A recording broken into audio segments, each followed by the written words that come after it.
Monsieur le maire, Monsieur le président, conseil général, mesdames, messieurs les élus de la Grèce, messieurs les maires, mesdames, messieurs, chers amis.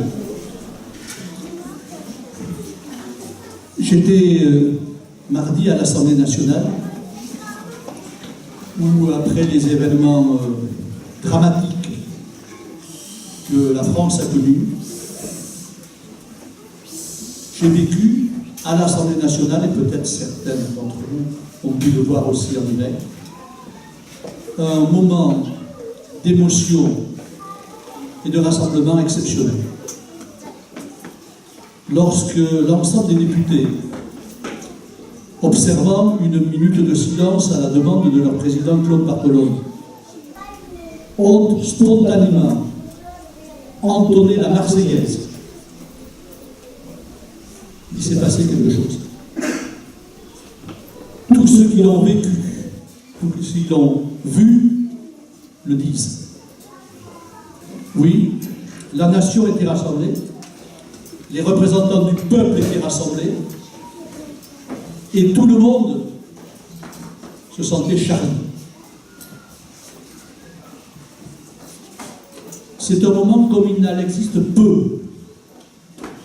Plusieurs collègues m'ont dit qu'ils n'avaient jamais connu pareille intensité émotionnelle. Ce rassemblement exemplaire ne va pas durer dans les mêmes formes, vous en doutez. Mais il a permis, à un moment donné, de montrer, de faire prendre conscience à chacun d'entre nous ce qui était essentiel, ce qui était important, j'allais dire ce qui était vital, de ce qui était accessoire, subalterne ou dérisoire. Après ce rassemblement vient le moment de la réflexion, de l'action, car on ne peut pas faire comme si rien ne s'était passé, et comme chacun l'a dit presque banalement, il y aura un avant, et il y aura un après. Et les choses ne peuvent plus être exactement ce qu'elles étaient. J'ai écouté Arnaud avec beaucoup d'intérêt.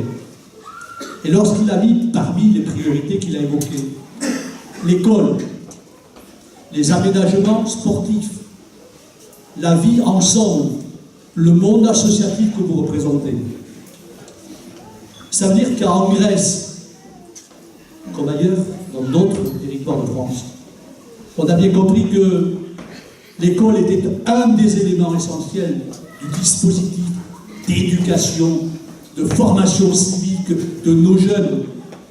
Mais l'école ne peut pas tout. La responsabilité d'une commune, c'est de donner les moyens à l'école de pouvoir justement exercer cette mission, pas uniquement d'instruction, je dis bien d'éducation et de formation civique.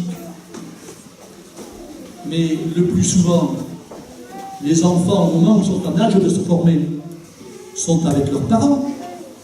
Donc l'éducation familiale, parentale est essentielle. Et puis on ne va pas faire des tranches comme ça. L'enfant, c'est le même. Il est global. Tantôt il est avec ses parents, tantôt il est à l'école, tantôt il est avec les copains, tantôt. Il faut donc qu'il y ait une coordination entre cette formation. Il faut que dans les associations, les éducateurs, il faut qu'à l'école, bien sûr, les enseignants, il faut que les parents parlent le même langage dans la diversité, peu importe ce que l'on croit, ce que l'on ne croit pas, c'est pas ça le problème. Mais qu'ils aient ensemble la même volonté de donner à leurs enfants le sens de la République, le sens du respect de l'autre, le sens de la vie. C'est pas rien. Certains d'entre vous se rappellent, en regardant en arrière, ce qu'on leur disait sur les bancs de l'école, le souvenir qu'ils gardent de leur maître et de leur institutrice, et à quel point ça les a formés pour la vie, marqués pour la vie. Il faut qu'on continue. C'est pas la barbarie et la sauvagerie qui doivent l'emporter. Qui doivent l'emporter. C'est pas non plus le monde virtuel. C'est le monde réel qui nous trouve. Et ce qui se passe aujourd'hui à la période de vœux, c'est pas simplement espérer que, c'est tout faire, tout mettre en œuvre pour que ça se passe comme ça. Alors, je ne peux pas être plus sérieux, plus grave longtemps. Puis, je vais rejoindre mes collègues et mes prédécesseurs qui ont fort justement dit un certain nombre de choses. La première concerne un examen de passage qui a été réussi. Rassurez-vous, s'il y a d'autres examens de passage, c'est pas forcément un redoublement. C'est pas ça du tout. C'est simplement qu'on veut accéder à la classe supérieure, à des responsabilités supérieures. Et c'est la démocratie elle-même. Et il appartient, dans une république, à chacun de choisir et de faire les bons choix.